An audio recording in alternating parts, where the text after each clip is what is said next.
SuperTalk Mississippi Media production. Want to cut your heating costs this season? With a highly efficient York heating and air conditioning system, you can save up to 50% in energy costs while enjoying tax credits and TVA energy rebates as much as $3,000. Your local York dealer. Visit harbonair.com to schedule a free evaluation of your system. I'm Steve Azar, and I'm on the other side of the microphone, meaning I'm asking the questions this time, and oh, have mercy for the airwaves. I spent 20 years in Music City, wrote and made some hits, traveled the world, and then moved my family back to the birthplace of American music and where the magnolia trees prosper. And now every time I put my feet on Mississippi soil, when I'm off the road, well, I'm at peace. On this show, it's all about hearing the stories straight from the mouths of the friends I've made along the way, their journey to success. Heck, there might be someone on, I don't even know, but you know how us Mississippi types are. We tend to take well to new company. In a Mississippi Minute, all 60 of them. I'm Steve Azar. It's just like that muddy river, moving slow. Ain't no words, it's how life goes, baby. In a Mississippi Minute. That's right.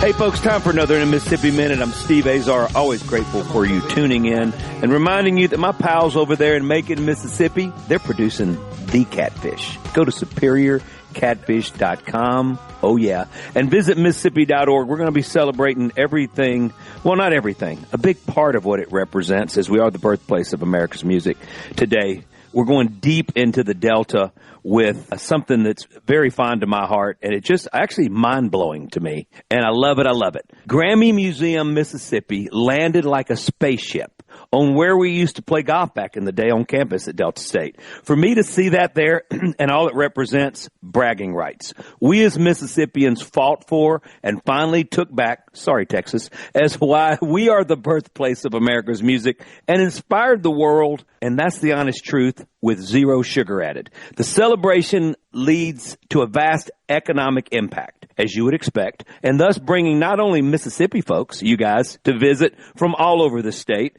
but the nation and the world. That's who comes to visit. Explore, they leave with a better understanding of our magic dust that certifies the saying, there's something in the water down here, I'm telling you. The executive director that runs the show to a T is a pal of mine, and a lot of us down here. We're so grateful for her dedication to the arts and the museum. Having served in this role since January 2015, she's overseen all aspects of the museum, business operations, strategy, including fundraising, program, education, and outreach. Her hands are on everything, and her heart is on everything. Under her leadership, Grammy Museum, Mississippi has welcomed visitors from all over the world, like I said before, providing educational opportunities for students throughout the Mississippi Delta and beyond, all throughout the state, and hosted public programming and special events for the community. It's like nonstop, building support and sustainability through grants, foundations, partners, and successful fundraising initiatives. She's been in nonprofit management for 27 years. That's a long time. She has a Master's of Science in Community Development degree from Delta State and has completed a certified fundraiser executive program. I didn't know this existed, from Indiana University, where they claim to play a little basketball. She's a member of the board of directors for the Mississippi Museum Association. Look, Chamber of Commerce, Cleveland Tourism Council, Cleveland Rotary Club, Junior Auxiliary of Cleveland, and is a Paul Harris Fellow. She's a member of Mississippi Tourism Association and Mississippi Alliance of Nonprofits and Philanthropy. She and her husband, Lee, their most prized possessions, have 3 beautiful children, 1 son, William, 2 daughters, Elizabeth Gray and Anna Patrick. They live in Cleveland, Mississippi, and she just gets it done. Please welcome in my buddy, Executive Director of the Grammy Museum, Mississippi, Emily Havens. Hello, Emily. Hey, Steve. Thank you so much. That was an incredible introduction, and it makes me sound busy a little bit. Oh, are you kidding? Now I know where my time goes. You know what? You are a busy lady. And I know one thing. I know when I come in there and I see you working, I pay attention. I just want you to know that. And everybody does. And we're also grateful for your love that you put into you're just, it's amazing how much this matters to you, and you know it. And I know you're putting every fiber of your being into it. Well, I am. I absolutely love it. It is. It definitely is a passion of mine. You mentioned nonprofit work, and I have been doing that my entire career. And it's easy to raise money when you're passionate about your mission and what you do. And I've been fortunate enough through the years to work for 2 incredible nonprofits in those 28 years. That sounds crazy, but I really started in my career with the Boy Scouts of America and getting to travel the 18 counties that in the Mississippi Delta and the north part of Mississippi, out of Memphis, Tennessee, and being able to provide opportunities for kids and for boys in a great character building program, and then to be able to transition into a museum and provide opportunities for girls and boys in this program at the museum has really been incredible and so much fun. And I definitely get to come to work every day, and I'm just honored to be able to lead this museum and to lead and fulfill the education mission that we work for every single day. You think about it landing, like I said, like a spaceship, because it did. It landed in Cleveland, Mississippi, which you and I both know our history, right? Yeah. But as this thing was being bid on, and you're looking at the second museum to exist, I mean, like, were you in the back of that and watching all that happen, or did you come shortly after that? Or do you know the story behind, how Mississippi was pitching it? And, you got Cleveland, Ohio, you got some other places probably that were screaming for it, right? New York, New Jersey, whatever. And they did the right thing by awarding it to us, but pretty cool, right? Yeah, absolutely. And I was fortunate enough to be on the board of directors when we first started in 2012, and was asked to be on the board to help fundraise. And so I never saw myself leaving the Boy Scouts. And so as a board member, being able to be a part of the groundbreaking and the construction and learning about fabricating exhibits and kind of all the things that go along with building a museum, I was very fortunate. I really think that this museum could have and was talked about being in Memphis and in New Orleans. Mm-hmm. And I don't know that anybody ever imagined that it would be in Mississippi, but wonderful minds got together and we dream big in Mississippi. And so when we're talking about music museums, why not, think about one of music's biggest nights and how we can honor all the Grammy Award winners from and all the great genres that come from Mississippi. There are plenty of stories, and I just have to go back to Alan Hammond's. Alan was just so integral in making this museum possible. And so, great research shows that at that time, per capita, Mississippi had more Grammy winners than the next 5 states combined. So many genres born here. And then you get the Memphis chapter, the Recording Academy chapter behind you, and they look and say, Cleveland is about halfway from, or Mississippi from New Orleans to Memphis and in birthplace of American music, and right here in the Delta, and being situated to the great education institution next door to Delta State University. And it was just perfect to be able to get this museum here in Cleveland, and what we've been able to accomplish with all of our partners throughout the area has been remarkable. So, I love the fact that you were there in the beginning. So you got to see it from the ground up, before the ground up. Yeah. Yeah. Wow. I mean, when I found out about it, it was the same feeling I found out about the Delta Music Institute. That was the place we played basketball, Whitfield Gym. That was always cold, by the way, and it's still cold at times. So you go in Studio A. Although it felt pretty warm yesterday when I was in there, which I was shocked. It takes a lot to heat that room, but just seeing the kids there and knowing what I wouldn't have done if it was there when I was going to school there, how it would have progressed my timeline. I really feel like that it would have sped me up 10 years, and I just didn't have that opportunity. My brother and I were blazing a trail that was something that nobody did in our family. So everything were potholes for a long time, and it wasn't smooth sailing for a long time. And just when I remember talking to Barry Bays and some of the guys, and then when Norbert Putnam was talking about it, I was going like, are they really going to do that? And I was on the tee box. I can't remember with who.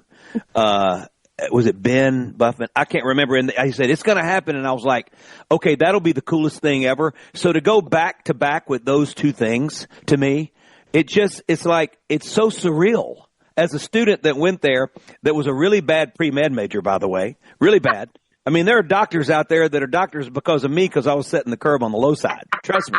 Trust me. So, anyway, Dr. Steen, he has a big joke about it. He goes, he was very influential in me quitting pre-med and being a musician for life. Let's take a quick break. It goes fast. Emily Havens, Executive Director of the Grammy Museum, Mississippi. If you have not been there, and you're as a school, you're an educator, as a parent, really urge your school, folks around you to take a trip. Emily's going to tell us all about that, how you can do it, how you can sign up, bring your students in. And if you've never stayed in Cleveland, especially around Christmas time, the 50 Nights of Lights, it's amazing. It's a charming town, and there's a lot there for you to do, especially when you get a chance to see all these wonderful exhibits. Go to superiorcatfish.com. You can go to store.superiorcatfish.com. Emily can do that right now, and it's at her table tomorrow. I'm telling you. And visit Mississippi.org. Emily knows all about it. It's part of her life. She understands Tourism 101, 202, 303. Bottom line is, folks come to Mississippi, they go to Grammy Museum, Mississippi, and they leave with a big old smile and a lot of knowledge about our Mississippi. I'm Steve Azar. Don't go nowhere. Funny how you feel it all at 20, while they're holding snakes and preaching to my soul. But the bite that they give ain't nothing like I live.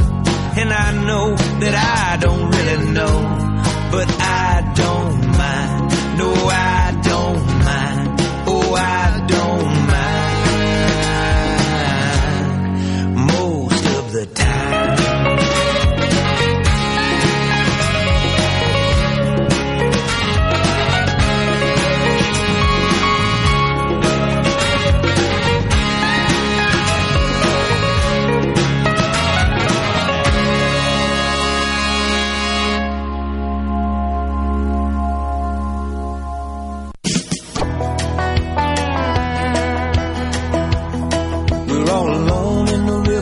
Rolling into a Mississippi Minute. I got Emily Havens, Executive Director of Grammy Museum, Mississippi, Superior Catfish. I'm telling you, they are the director of it all.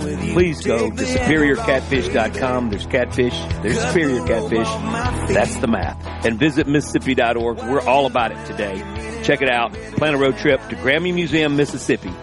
You will love it. Okay, Emily, you got a lot of exhibits there, and a lot of them just blow my mind, and I was part of one that moved me beyond words, I got to tell you. And so I appreciate that, and I was very humbled when I was in the room with the group of the Mississippians. Didn't feel like I deserved it. But let's talk about a lot of the exhibits and some of your favorites that when you've gone through them and you've got them all set up and you go, oh my goodness, look at this. Because you have some aha moments of like, wow. Yeah, well, and first of all, I should say, Steve, to have you on our board of directors has been incredible because you make everything more fun, and definitely you bring so much artist knowledge to the museum. So I want to thank you for that. I need to start showing up at meetings. I know, I'm sorry.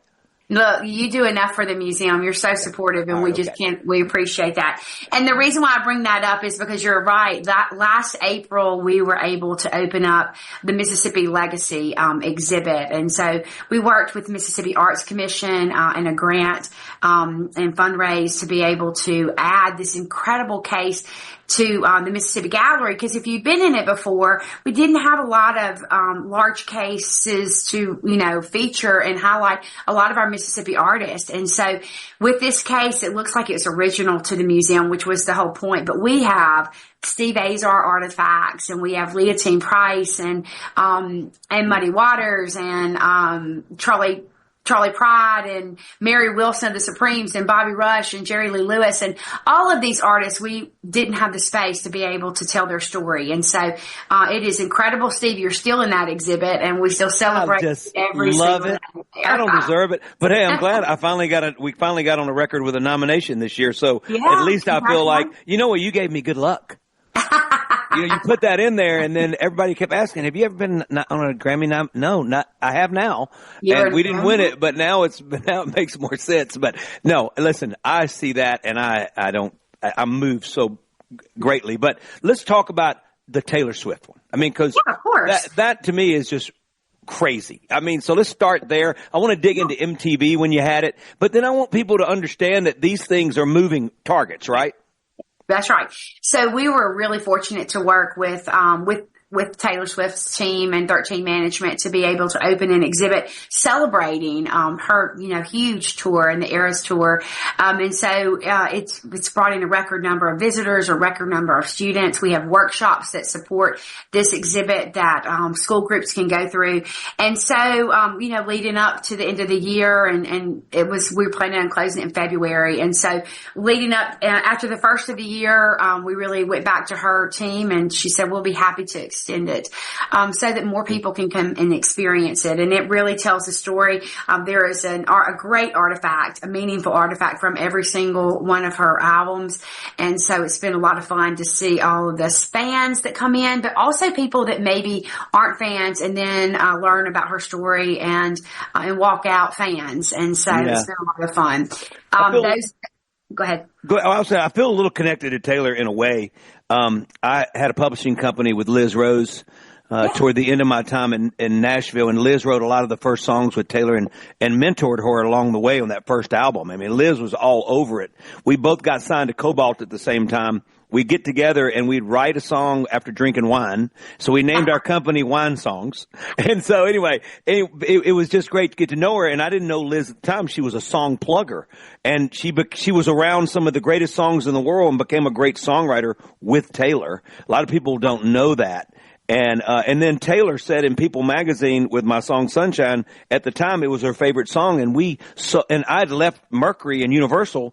We sold so many records that week from her just saying that. It was crazy. So we sent her 12 dozen roses and all that. So we did all that stuff. But Taylor, Liz has been here. Liz has been here twice. Yeah, Liz is fantastic. She is fantastic. Yeah, amazing lady. But back up, Taylor could have played one of her first shows with me in Detroit. And Cecilia, our daughter, who's a chef in New York now, Cecilia, I remember her getting an autograph. It could have been one of the first autographs Taylor ever got, because Taylor was probably 13 or 14. I mean, she was really, and hadn't had any hits yet. It was in the beginning. So I think about that time and how fast she just exploded, But keep going. I'm sorry. I just reminisce. No, that's great. No, we're really happy to be able to extend it. So many school groups, that take only spring school trips weren't going to be able to see that exhibit. And so we had a lot of feedback from them. And so to be able to extend it and keep celebrating Taylor and this incredible. It's still going?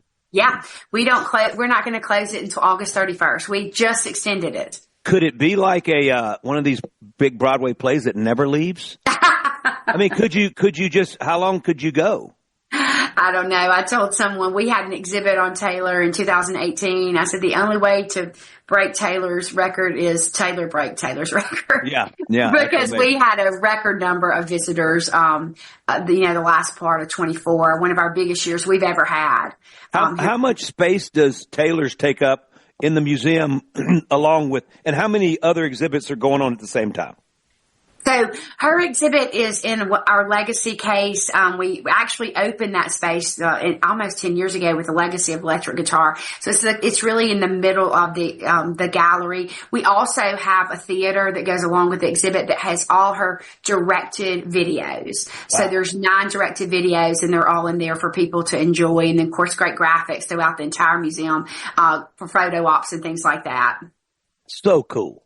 I mean, it is. So let's talk about the MTV one that was here, because you did Martha Quinn, who showed up at the event when y'all broke ground with that? We had Alan Hunter and Martha was here as well. Bob Pittman was here, and a couple of the people from MTV, MTV photographer. We had Sally Fertizzi. She this will bring you back. She was in charge and helped produce MTV Spring Break. MTV. Can you imagine? Oh my God, that was her wild. Story, yes, her stories were amazing. That was such a fun exhibit to curate and to bring to life and celebrate so many so many generations. And we saw come and visit that exhibit people that loved MTV, that loved the music, that loved the videos, that loved the reality shows. And so it was really a cool thing to do. And it was, well received. And we did have interviews in there from all of the 4 living VJs. So that included also Mark and, oh my gosh. I mean, that was my college. Yeah. Delta State. That was when there were no such thing as videos before that, right? And I guess it took off in the early, like in the 80s, like 80? 81. And so 81, yeah. we opened it in 2001, which was the 40th anniversary. So there'll be a 50th anniversary. I can't wait to celebrate MTV again. Well, you think about, we didn't get an opportunity to see artists like that. You had to go see them live. That was it. Or through a big piece of vinyl that you bought back in the day, and now vinyl's come back. But if you think about it, how else could you see them except go see them in concert? And this was like they were in your room with you for the first time. And videos became, that was the beginning of it all.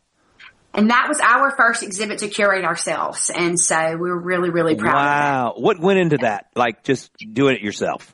Of course, pulling all the pieces together, getting Bob Pittman's approval. And then he really helped us connect the dots with MTV was so supportive. And then we had to pull together the artifacts, and we worked with Rock and Roll Hall of Fame. We worked with Hard Rock. They've got an incredible collection. And then artists. We did interviews, and we had, some interactives in the exhibit and a dance floor. And it was just a lot of fun. It's a lot of fun writing the timeline of MTV, and it was really incredible. Emily Havens, Executive Director, Grammy Museum, Mississippi. Please plan a road trip. Visit Mississippi.org. It's what it's all about. Tourism 101, man. Come, and especially if you're within the confounds of our beautiful hallowed ground we call Mississippi. If you haven't been there, you're making a big mistake. Please make a road trip with your family, your loved ones, your school. And Superior Catfish. They should have it there. I'm not messing around here. There's catfish. There's Superior Catfish. Please go to superiorcatfish.com. With Emily Havens, I'm Steve Azar.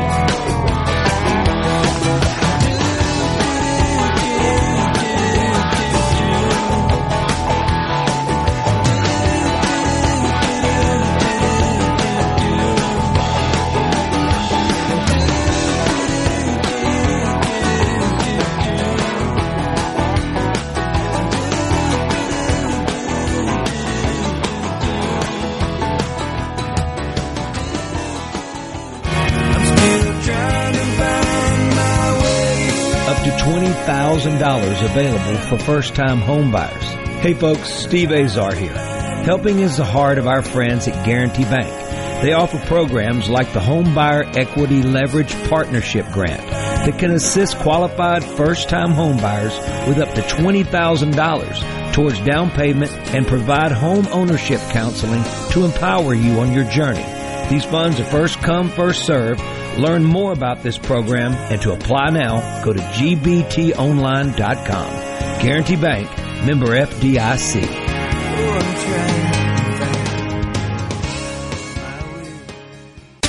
You can now watch SuperTalk Mississippi on your YouTube, Roku, and on Amazon Fire devices. Plus, you can now watch SuperTalk TV live on C Spire TV Channel 70.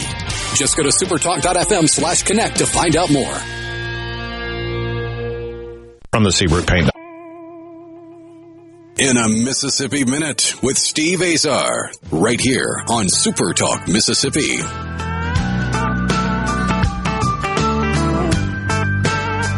Rocking into a Mississippi Minute. Superior Catfish knows how to rock it. I've seen him for the ground, well, from the pond up, if you could say. I've been there a couple times. Really gotten to know the team over there. Shout out to Brent and the team. Wonderful folks. Pam, went to Delta State with her. Grew up with her down here in Greenville, doing all their marketing. Wonderful team, and they take it serious. Go to superiorcatfish.com and visit Mississippi.org. We are celebrating Grammy Museum, Mississippi, in Cleveland, Mississippi, home of the Fighting Ochre of Delta State. Emily Havens is my guest, Executive Director. She's been there since the beginning. She has just pioneered this thing effortlessly. And I want to talk about the Red Carpet Guild, because obviously Gwen, my wife's worked on that with you for many years, and you bring everybody makes their way in and they weave themselves out, but you're always there, and you have had a lot of success. And before Charlie passed away, Charlie Pride, we got to be in the room with him, and I got to see him again, and it'd been since the Grand Ole Opry days, and I can't tell you what it meant for me personally, to bring him on, and I appreciate you guys having me do that. But just having Charlie there, and talk about some of the other ones. Marty's been and Faith. Have we done Faith yet? Not yet. Yeah, we not need yet. to. Talk about the Red You're going to Carpet. bring us good luck with that. Yeah. The Red Carpet Guild is an incredible group of volunteers, of ladies that help really host and produce our only fundraiser that we do every year. It's our education gala, and we've been able, with the support of the board of directors, creating the Crossroads of American Music Award. We've been able to honor 6 great Grammy winners through the last 6 years, and so we've honored Charlie Pride and Bobby Rush and Marty Stewart and Jerry Lee Lewis and Kebmo, and this past year, Roseanne Cash, who was absolutely incredible. Our first woman to recognize, so that was really incredible. But through these galas we have in the fall, and we honor an artist, and we have an auction and great fun and band and food, and it's a great time. And we've been able to raise, last year we raised over $160,000 for music education. Wow, that's in one event. That's fantastic. Yeah. So we've raised, just been able to raise a lot of money, and then we're able to, 70% of our programs last year were free for students in the community. So I'm going to ask you that. So, yeah. So this is what that goes to. Yeah. So we do free instrument lessons. In fact, there are students in the museum right now taking voice lessons, guitar, piano, and drumming lessons. And so we do those on Tuesdays and Thursdays. We have our Grammy camp in the summer, and so that's 9 to 14-year-olds completely free because of that gala. And we have kids from all over, from Texas, Kansas, Nevada, all over Mississippi, come to and learn, write their own songs. And we go to DMI, which I know you love, and we record those original songs. They do a performance for their family and the community at the end of the week, and we know we're able to give them opportunities they wouldn't have if this museum wasn't here, and the programming. And people like you, Steve, you've come and talked to the students, and so being able to bring artists and musicians to the students and learn lessons and opportunities from them has been really powerful. And we do that. We have an incredible Soul of the Movement program that's completely free, where we go into classrooms all over Mississippi and talk about civil rights and talk about music and the celebration of music and the time.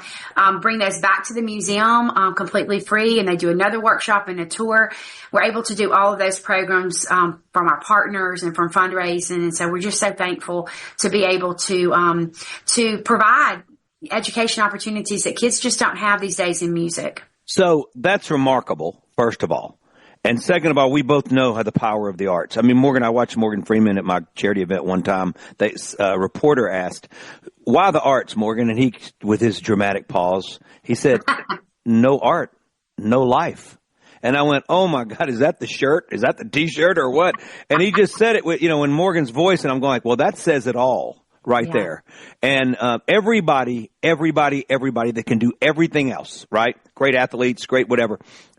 Everybody needs the arts injected in their being. It's just the way it is. And, you think about our campus, and some things to me they're wow moments, meaning, okay, so forget what I've been able to do in my life in the arenas and all that and have some hits and all that. That's what it is, whatever. But I'm still a human being that grew up, and my mom used to tell me stories about Charlie Pride in the grocery store and his baseball uniform when he was a teenager. And then I end up doing the Opries with him and getting to know him. And Charlie would never say my name. He would sing my songs to me. So that's what he would do. And then when Gwen was doing the thing, so I didn't introduce Charlie, I introduced Kev. But I have to get my mind straight. But I got to say hello to Charlie. And when he saw me, he started singing, "Waiting on Joe." And I'm going things don't change, And I was going to have him on my show before he passed away. But I just think about what you're saying. And I think about how it took, he came here, and it's just weird to me. You know what I mean? Like your life and our business is small, but having that opportunity, it moves me. I got to tell you, it just shows you there's a plan for it all, a master plan that we're living in. And if you build it, they will come. You guys have built it, and look what happens. And even if I'm that far away from Nashville, I'm never far away from the business now. And so Grammy Museum matters deeply to me. It just matters. And so I just love all of the work. And I love you telling me that it's free, those camps. So see, I don't know that. Yeah. And I just know that that's amazing what y'all are using your money for. And I've been to that camp. So I urge kids out there, if your parents, if you're listening and your kids are in the car, if you haven't done Grammy Museum summer camp, in Cleveland, you're missing out if your kids are interested in it. You got to do it, right? That's right. Absolutely. And I have to tell you a quick story on Charlie when he spent days here, but Women in Country was our special exhibit at that time. And so I was touring him through it, and there was a beautiful outfit of Dolly Parton. And so Charlie was amazing. Like, he knows everyone's birthday. He was just, I'm not surprised he sang your song to you, because he knows everybody's birthday. And he looked at me and I said, Mr. Pride, you probably, this probably won't be a surprise to you, but we had to order a special mannequin for Dolly's dress. And he said, is it because she has a small waist? It was so cute. And I said, that's exactly it. And of course, he just giggled and grinned because he knew I love it. A special mannequin. Yeah. He was an amazing individual. He really was. So elegantly put. Yeah. Very good. Very good. I've got some songwriter friends that would have not been, right. They would have been a little bit politically incorrect, I can tell you, and can get away with it, which I don't understand. Yeah. Well, that was amazing. So that red carpet, Gil, that's what we're talking about. It's pretty dang amazing. The Delta sessions. Yeah. Tell me about that. Those are our after school sessions, and so we've been doing those now. Actually, we've been doing the guitar for several years. Last year we added voice, and this year drumming. Okay, so that's that part. Yeah. We want to kind of work up to a Grammy band, and maybe can help maybe open up the gala one year, or maybe perform around town and other festivals and outdoor festivals. So so we're really working on expanding that program so that we have some really talented kids. And honestly, Steve, when they walk in here the first time, they're like afraid maybe, or a little intimidated walking in the museum, and then you see them in the hallway now, and it's like they own the place. They've got their guitar strapped on their back or their instrument, and they come in here and just spend the afternoon with us on Tuesdays and Thursdays. It's incredible program. I want to dig into Pride and Joy. I did Stevie Ray's tribute when he passed away. Albert King was to my left watching, and I did it with Son Thomas, and my song Flatlands, and I did my song, and then I did Pride and Joy at the Blues Festival back in the day, right before I went to Nashville. It was, I think, of 91 probably. And it was a moving day and something that actually stuck with me for a long time. I'll talk to you about that on the other side of the break. Emily Havens, Executive Director, Grammy Museum, Mississippi. Superior Catfish. You can go to store.superiorcatfish.com, and guess what? It's coming to your house, coming to your workplace, coming to wherever you want it. Great folks over there in Macon, Mississippi, producing it right. And visit Mississippi.org. It's got a big old happy smile on its face, like I always say, because we're celebrating tourism. Folks coming to visit Grammy Museum, Mississippi, and leave with a great feeling of a quaint Delta town in Cleveland and the hospitality that the Delta offers, that Mississippi offers, and being educated on the history of music and why Mississippi is the epicenter of it all. I'm Steve Azar. We'll be right back. Doing it right. I saw the light. Sun came up in the middle of the night. Been doing it wrong for so long. I sure ought to know what it finally feels like. I sure ought to know what it finally feels like. I sure ought to know what it finally feels like. You've been doing it. I'm doing it right. I'm still trying to find my way. Up to $20,000 available for first-time home buyers. Hey folks, Steve Azar here. Helping is the heart of our friends at Guarantee Bank. They offer programs like the Home Buyer Equity Leverage Partnership Grant that can assist qualified first-time home buyers with up to $20,000 towards down payment and provide home ownership counseling to empower you on your journey. These funds are first come, first served. Learn more about this program and to apply now, go to gbtonline.com. Guarantee Bank, member FDIC.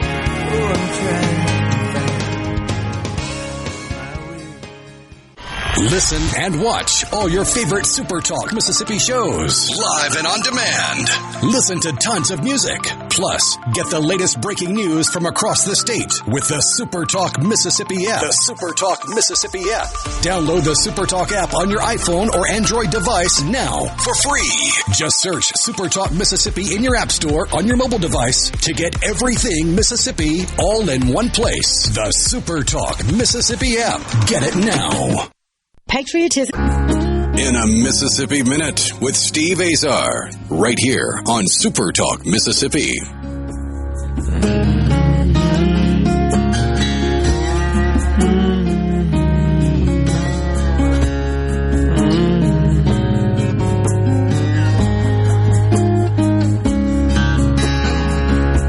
Well, I was gone for way too long. Got a short segment left. Emily Havens has made it go fast because that's how she rolls. She's got to get back to work and get back to her 3 wonderful children and her wonderful husband. But she is dedicated to all of that for sure, and somehow finds the time without having a twin or that you don't know about, like a hidden twin somewhere, and she makes it all happen. Visit Mississippi.org is grateful for her. Grammy Museum, Mississippi, Cleveland, Mississippi. Please plan a road trip with your students, with your kids, with each other. And Superior Catfish, it's just a matter of time before it's everywhere. It's global already, but you may not know when you go to certain places if you're having Superior Catfish or not. If it's really, really good, you're having Superior Catfish. Go to superiorcatfish.com. I'm getting some chuckles out of Emily. That's not easy to do. All right, Pride and Joy, the Texas Blues of Stevie Ray Vaughan. Albert King and Stevie Ray had this incredible bond. And I was fortunate enough as a youngster to be able to go and be the guy that they asked to do his tribute at the Delta Blues Festival, because I saw him, Emily, one of the times he came before. I think the word was he came for $1,500 and played 1 year, and then the next time he came, he was making $40,000. And then this is back in the day, so $40,000 is probably like $150,000 now. So but he put on the same show, but he's getting bigger. And it was electrifying. This one show I saw, it was crazy. It was like you were in the room with just greatness. Or you weren't in a room, you were in a field with greatness. But so what was that, and how successful was that one?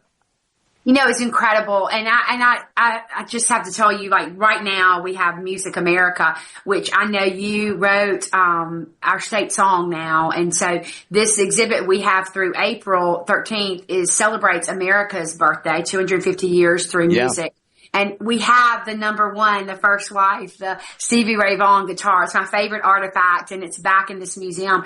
Having that exhibit back in 2017 was incredible. The people that really came to pay tribute to him and his work was really incredible. I will tell you that Jimmy Vaughan, when he first walked into that exhibit, it was before we opened it, and Jimmy and his wife Robin and twin girls were here, and Jimmy kept his sunglasses on all the time.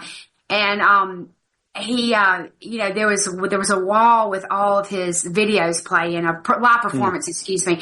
And Jimmy couldn't even look at it. Like he looked at all the artifacts before he went back. It's still really raw to him. It's his brother. But when he left that night after performing, he had his sunglasses off and he dropped them down on his nose and he looked at me, Steve, and he said, "I need you to take care of everything in this room because it's all I have left of my brother." Oh my God. And I literally knew then. We had the Beatles exhibit, and it was a collection of beautiful artifacts. But when that hit me like no other, and I realized, he loaned all of these things for us, and for the whole world to see. And that was, it was really moving to me. And his stories about being on tour, he told me stories about every single artifact in that exhibit. And so those are the stories that matter. Those are the stories that we hear straight from artists that we can share with visitors to improve their experience here. But those are the things that make a real difference. And I will never forget our time with Jimmy Vaughan and being able to celebrate the life and legacy of Stevie Ray. I just really appreciate everything you do and stand for. I've always felt that way about you, and you're the right one to be leading such an incredible mission of folks coming to visit our Delta, and what you've done is astonishing. It's astonishing, Emily. Thank you. It's so much fun. It's hard to call it work. Well, all right. Well, I ran my mouth way too much, but we're having a conversation. Everybody, Emily Havens, Executive Director, Grammy Museum, Mississippi. Visit Mississippi.org, everything that celebrates what we're talking about today. Please plan a road trip. If you're a kid wanting to play guitar or sing or beat on whatever drum you want to or play whatever horn, come down to the summer camp, and you will come back every year, and maybe you make music your life because of it. That's how it gets started, and we've seen it happen, and there's something in the water, like we say down here. And SuperiorCatfish.com, can't have my show without them. Appreciate them so much. Go to SuperiorCatfish.com, produced right here in Mississippi. Emily, you're off my hot seat. Way to go. Thank you so much. This has been so fun. I'm Steve Azar. In a Mississippi Minute, all 60 of them, where you can take your sweet time. You can now watch SuperTalk Mississippi on your YouTube, Roku, and on Amazon Fire devices. Plus, you can now watch SuperTalk TV live on C Spire TV Channel 70. Just go to supertalk.fm/connect to find out more. Fox on Tech. Apple's new budget-friendly iPhone is also a bit more repair-friendly. Apple had long insisted it wanted only authorized servicers to fix its devices, especially iPhones, but with right-to-repair laws becoming the norm, Apple has made adjustments, and that seems to be more evident than ever with their new iPhone 16e. Tech repair gurus at iFixit have already completed their first teardown and say the new lower-cost iPhone has some things that can be easily repaired with the help of Apple's released repair procedures, chiefly the iPhone's USB-C charging and data port. It's not the easiest thing to do, as it requires opening the device and removing and then replacing its other guts, but it is doable. iFixit also notes the new electrically released adhesive on the battery means installing a new one is a simpler process, though requires tools and experienced hands.